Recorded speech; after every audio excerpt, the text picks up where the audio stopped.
Hello, this is John Kitsteiner, and this is another episode of our life here on the farm. We are looking at 88 of our broiler chickens. They are 9 weeks old and they are ready for processing tomorrow morning. We brought them in here from the field just a few minutes ago, and we did that for a couple reasons. First, we want to make it a lot easier for us to process them, and we're going to be processing just over to your left in the morning. And this is the brooder that they actually started in 9 weeks ago, and this gets them in a nice shaded weatherproof area that they can rest and relax. And we withhold their feed tonight so that they've got time to clean out their crop before we start processing. It makes processing a lot cleaner. And right now they're fighting over the water because it was a pretty hot day today. It's in beginning of November, and we're in the low 70s here, mid 70s. So it's a little warmer than they've been used to. So they're drinking a little bit more. But these birds, we had to wait for an extra week.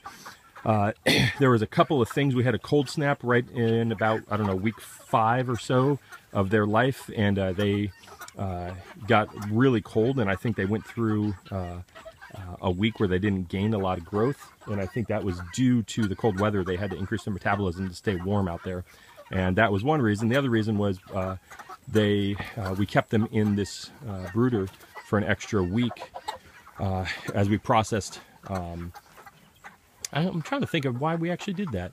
Can't quite remember now why we did it. I think we were building another chicken tractor, and I think that's what slowed us down. So anyway, these birds are going to be processed tomorrow. I'm going to try to shoot some video of that so that everybody can kind of get a general idea of what actually goes into processing your own chickens. And they're a little dirty and muddy. We had some rainy weather the last couple days, so they're not that quite crisp, white, clean bird that you normally see. A few of them have had time to kind of clean up, but some of them are pretty muddy. And to be honest with you, at this age and size, they are so lazy that they really don't care about doing anything other than eating and drinking and sleeping.